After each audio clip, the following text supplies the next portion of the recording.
একটু দরজা খুলবেন। আমরা একটা অর্ডার নিয়ে এসেছি।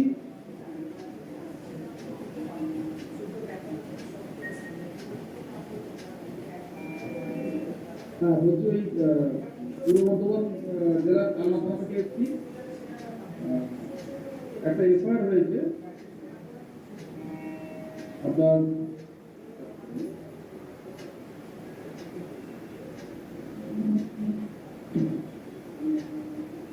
শুদ্ধশীল ঘোষ, সনদ Rituparna Ghosh, flat number 1B8 tower 1, 8 floor, Debalok, Sonachuri. একটা কমপ্লেন হয়েছে, একটা ব্যাপারে কথা বলবো। আমি ওনার সাথে কথা বলবো।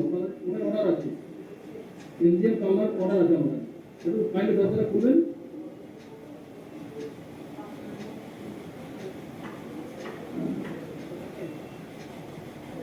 না আমি জাস্ট আমাদের যেটা কোঅপারেট করুন ইনভেস্টিগেশনে, আমি কোর্টের অর্ডারে বেরোবাদ করবো।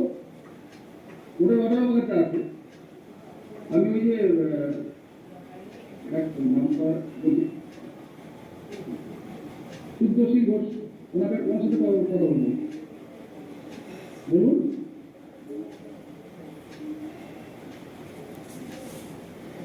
ওনার তো ট্রিটমেন্ট দরজাটা পাইনি, খুলুন দরজা খুলে আপনার কোঅপারেট করবো। আমার সঙ্গে লেডিস পুলিশও আছে।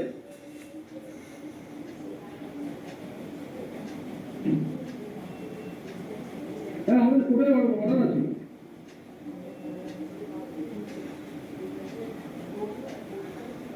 না আমরা কোর্টের অর্ডার আসতে আমরা কোর্টের অর্ডার নিয়েছি, কোর্টের অর্ডার আমরা আসিনি।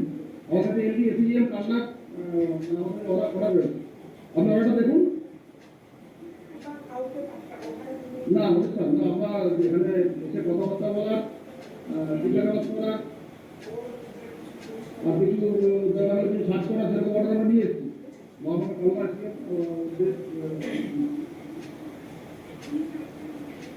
তুই এসেছিস কেন?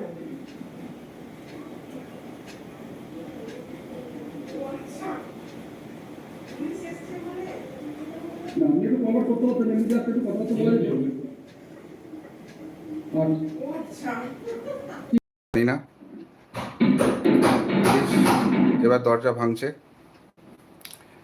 এবং আগেই ছেনি হাতুড়ি নিয়ে একটা বিশাল বাহিনী এসে আগে থেকে অ্যাক্টিভিটি শুরু হয়েছিল। এবার দরজা ভাঙছে, দরজা ভাঙছে।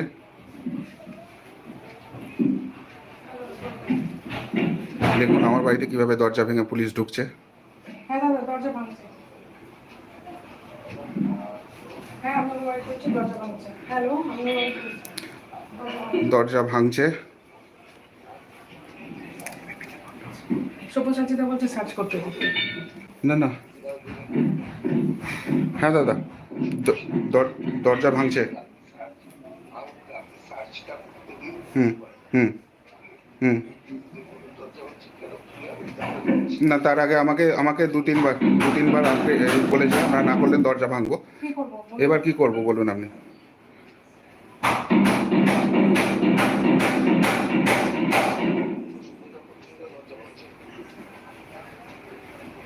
ওরা আমাকে 3-4বার দুবার ওয়ার্নিং দিয়েছে, আপনি দরজা না খুললে দরজা ভাঙবো। তাহলে এখনো ভাঙতে পারিনি। এখনো দরজা ভাঙতে পারেনি। প্রিয় বন্ধু মিডিয়া, এই চ্যানেলটি সত্যের সন্ধানে রাষ্ট্রবাদের জন্য অন্যায়ের বিরুদ্ধে লড়াই। এই যে এই চ্যানেলটি অনেক বড় চ্যানেল যদিও, তো এনার বাড়িতেই পুলিশের আধিকারিকরা পৌঁছেছে। কারণ ইনি হচ্ছেন বাড়িতে বসে এই যে ভিডিও, এই যে সত্যের সন্ধানে এই যে আরজি করের ঘটনাটা পুঙ্খানুপুঙ্খভাবে তুলে ধরছেন। আর এরা না বড় বড় চ্যানেল বলে না অনেক জায়গা থেকে অনেক গোপন সূত্রে খবর ওদেরকে দিয়ে দিচ্ছে। সেই জায়গায় সত্যের সমস্তটাই পর্দা ধীরে ধীরে খুলে যাচ্ছে।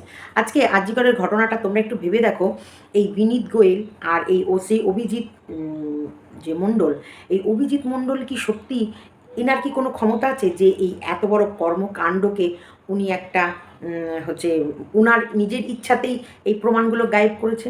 কখনোই না। ইনার মাথাতেও একজন আছে, উনিও কারোর অর্ডার ফলো করছেন, এবং বিনীত গোয়েলও কিন্তু কারোর না কারোর অর্ডার ফলো করছে। আর এই সন্দীপ ঘোষকে বাঁচানোর জন্যে এত আমাদের পুরো রাজ্যের সব নেতাকেতারা উঠে পড়ে লেগেছে, এবং ইনার প্রত্যেকটা দোষ ঢাকার জন্যে সবাই ছুটে বেড়াচ্ছে। সব যেখানে যা প্রমাণ থাকছে সেগুলো সব মুছে বেড়াচ্ছে। তাই এর ভেতরে রয়েছে একটা বড়সড় রহস্য। শোনো, যারা প্রতারিত হয়েছিল, আজকে তোমাদেরকে আরও একটা খবর জানাবো, যারা প্রতারিত হয়েছিল তারা এখন যেচে এসে সমস্ত খবর মিডিয়ার কাছে জানাচ্ছে। এরা কিন্তু আগে মিডিয়ার কাছে এই খবরগুলো জানাতো না, এখন কেন জানাচ্ছে দেখো। তিনি একজন সমগামী পুরুষ। এটা কিছু চ্যানেল এখন বলছে যে থাইল্যান্ডে গিয়ে উনি ঘটিয়েছেন, বিষয়টা কিন্তু সেরকম নয়। উনি যখন বহরমপুর মেডিকেল কলেজে ছিলেন তখন ফেসবুক থেকে ট্রান্সজেন্ডারদের ফোন নাম্বার নিয়ে তাদেরকে তিনি তার কোয়ার্টারে ডেকে তাদের সঙ্গে যৌন সম্পর্ক তৈরি করেছে। ওনার যে যৌনতাটা সেটা হচ্ছে খিঞ্চানো, কামড়ানো, মারা, রক্ত বার করা, খুব ব্রুটাল। যে একবার ওনার কাছে গেছে সে কিন্তু আর দ্বিতীয়বার যায়নি। এবং তিলোত্তমার যে ধরনের আমরা দেখতে পাচ্ছি যে ঘটনা ঘটেছে তার শরীরের ওপরে, আমার মনে হয় যে এই যে পরিকল্পনা হলেও ওনার হতে পারে। তার সঙ্গে আমার একটা ধারণা, এটা আমার ব্যক্তিগত ধারণা বলতে পারেন, যে সঞ্জয় বলে যে মানুষটিকে ফাঁসানো হচ্ছে তার সাথেও ডক্টর ঘোষের কোনো না কোনো ধরনের শারীরিক সম্বন্ধ থাকতে পারে। এবং আমার মনে হয় ওনার এই ঘটনাগুলো নিশ্চয়ই জানা উচিত ডিপার্টমেন্টের। কাউকে শারীরিক পুরো প্রলোভনে দেখিয়েও উনি কিন্তু নিশ্চয়ই নাম্বার বাড়ানো, কমানো, অনার্স দেওয়া নেওয়া এটা অলরেডি করেছেন, এটা আমার ধারণা। যাদের সঙ্গে ঘটনা ঘটেছে তারা থানায় যেতে পারেনি, কারণ সেই সময় সিচুয়েশন এরকম ছিল না যে থানায় তারা জানাতে পারে। অনেকদিন আগে উনি ছিলেন এখানে। আর দ্বিতীয়ত, একজন আধিকারিকের বিরুদ্ধে কথা বলতে গেলে কে শুনবে? ফেসবুকের মাধ্যমেই ট্রান্সজেন্ডারদেরকে টার্গেট করেছে। কতজন আছে আপনার মনে হয়? 3 জন। আমাদের ট্রান্সজেন্ডার 3 জন বহরমপুরে আছে। বহরমপুরে? তাহলে এবার দেখো তখন ঘটনাটা ঘটেছে, আজকের ঘটনা, এটা ঘটনা নয়, এটা পুরনো ঘটনা। কিন্তু এখন কেন বেরিয়ে এসছে? এখন বেরিয়ে এসছে যখন দেখছে এই যে আর.জি. করের ঘটনাটা নিয়ে সন্দীপ ঘোষ চারিদিক থেকে মানে চেপে ধরেছে এবং চারিদিক থেকে ফেসে গেছে, তখন প্রত্যেকটা মানুষ বলার সাহস পেয়েছে। আমি কিছুদিন আগে একটা ভিডিও করেছিলাম 2021 সালের আর.জি. করেই স্টুডেন্টরা প্রতিবাদ করেছিল এবং চ্যানেলটির নামও আমি বলেছিলাম।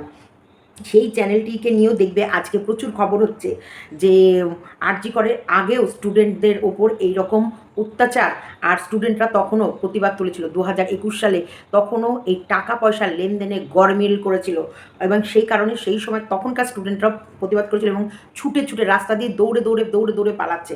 তোমরা আমার কয়েকটা ভিডিও নিচে চলে গেলে এই ভিডিওটা দেখতে পাবে। সেই সময় এইরাও প্রতিবাদ করেছিল। এই যে আজকে এই পুরনো খবরগুলো সমস্ত খুঁড়ে বেরোচ্ছে, ঠিক সেরকমই প্রচুর চারিদিক থেকে নানান স্টুডেন্ট আছে, নানান ডাক্তাররা আছে, নানান ওই আর.জি. করে কাজ করে কর্মরত মানুষরা আছে, যারা এইসব চ্যানেলগুলোকে বেছে নিয়ে তাদের কাছে তাদের টুকটুক করে মনের কথাগুলো শেয়ার করছে, বা কোনো এভিডেন্স পেলে বা পুরনো তখনকার সময় যদি কোনো তথ্য থেকে থাকে সেগুলো পাস করছে। কারণ এদের চ্যানেল বড় চ্যানেল, সেই কারণে এখানটায় বললে, আর এরা মিডিয়ার সাথে যুক্ত এবং এরা সরকারের এগেনস্টেই এদের লড়াই, সেই কারণে এদের বাড়িতে আজকে হানা দিয়েছে এবং কেস করা হয়েছে, যেটার জন্যে দেখো একটা সাধারণ পাবলিক মানে মানুষটাকে ধরার জন্য কত পুলিশ, কত মানে পুরো বাড়িটাকে ঘিরে নিয়েছে, লিফট থেকে শুরু করে ওনার পুরো ইয়েটাকে ঘিরে নিয়েছে এবং কন্টিনিউ ওনার দরজায় বাড়ি মারছে, দরজাটাকেও ভেঙে ফেলেছে, সেই ভিডিওটাও আছে।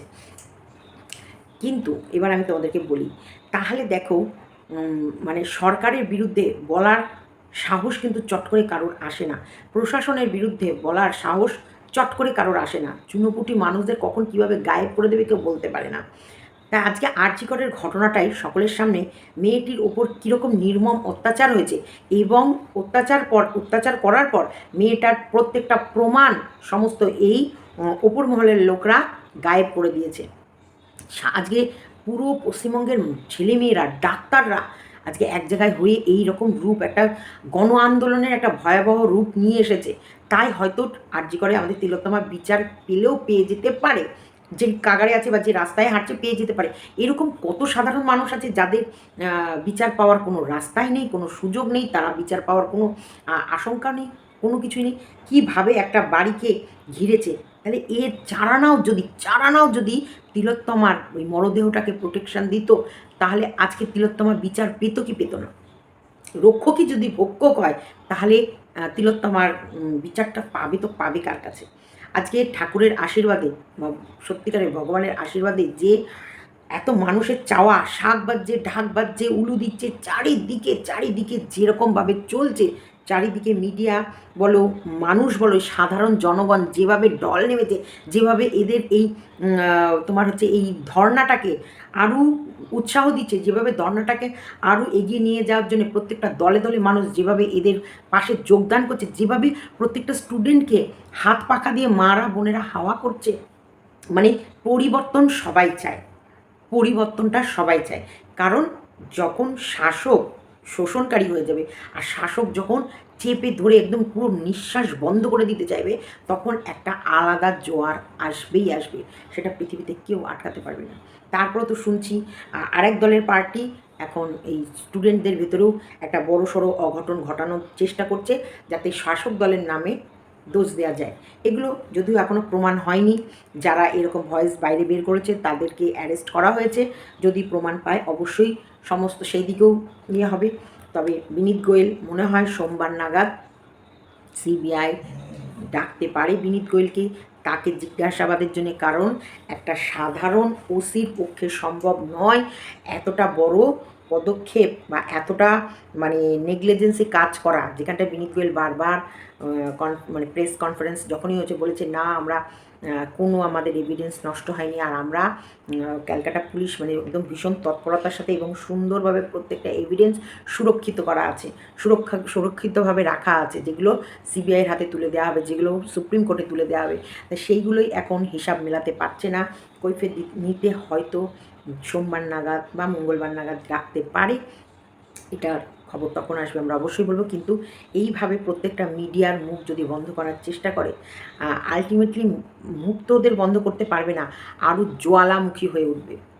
তার বাড়ি থেকে কি করেছে শোনো, সমস্ত ফোন, সমস্ত ডিভাইস, সিসিটিভি অবধি নিয়ে গেছে। উনি বলছেন আমার ওয়াইফ, আমার সিসিটিভি পুরো বাড়িতে কত জায়গায় আছে, আমার ওয়াইফ ড্রেস চেঞ্জ করছে কত জায়গায় আছে, আমার ওয়াইফ হয়তো বাথরুম থেকে স্নান করে গায়ের টাওয়েল জড়িয়েই বেরিয়ে গেল বেডরুমে। তা এরকম আপনি সিসিটিভিগুলো নিয়েন না প্লিজ, ওখানটা আমার প্রাইভেসি, আমার পার্সোনাল বাদবাকি নিয়ে প্রত্যেকটা ডিভাইস নিয়ে গেছে এবং ডিভাইসের লকগুলো খুলে নিয়ে গেছে। যেগুলো নিয়ে গেছে সেইগুলোর চার্জশিট অবধি দেয় না, যেগুলো যে নিয়ে যাচ্ছে এইগুলো নিয়ে যাচ্ছি, তোমার কাছে একটা কপি থাকবে, আমার কাছে একটা কপি থাকবে সই করা, সেই কপিটা অবধি দেয়নি। কিন্তু লাস্টে ওনার উকিল ওনাকে বলল দরজাটা খুলে দিতে, কারণ নাহলে এটা বলতে পারে পুলিশের হাতে থাকে, যেহেতু অ্যারেস্ট ওয়ারেন্ট নিয়ে এসছে বা আপনি সরকারি কাজে বাধা দিয়েছেন, মানে সরকারি ওখানে সরকার থেকে মানে লোয়ার কোর্ট থেকে অর্ডারটা যেহেতু নিয়ে এসছে ওই বাড়িটা সার্চ করবে, তাহলে সরকারি কাজে বাধা দিলে আপনাকে অ্যারেস্টও করতে পারে। আপনি বরং দরজাটা খুলে দেন। তারপরে দরজাটা প্রায় শেষ মুহূর্ত ভাঙার আগেই উনি দরজাটা খুলে দিয়েছিলেন। তারপরে বাড়িতে ঢুকে পুরো চিরুনি তল্লাশি করে এবং বাড়ি থেকে অনেক ওনার সমস্ত ডিভাইসগুলো নিয়ে চলে যায়, মাইকটা অবধি নিয়ে চলে যায়। কীরকম, অথচ এত বড় কর্মকাণ্ড হয়ে রয়েছে তার হুদিশ ওনারা বের করতে পারে না। আমরা সাধারণ মানুষ, সাধারণ জিনিসটাকে বেশি তুলে ধরবো। চলো ভিডিওটা এতটুকুই রাখলাম, ভালো লাগলে লাইক, কমেন্ট, শেয়ার এবং থটস অফ জাস্টিমাকে অবশ্যই সাবস্ক্রাইব করো। এখানে এই আরজিকর সংক্রান্ত খবরগুলোই আমি দেওয়ার চেষ্টা করব। Good night.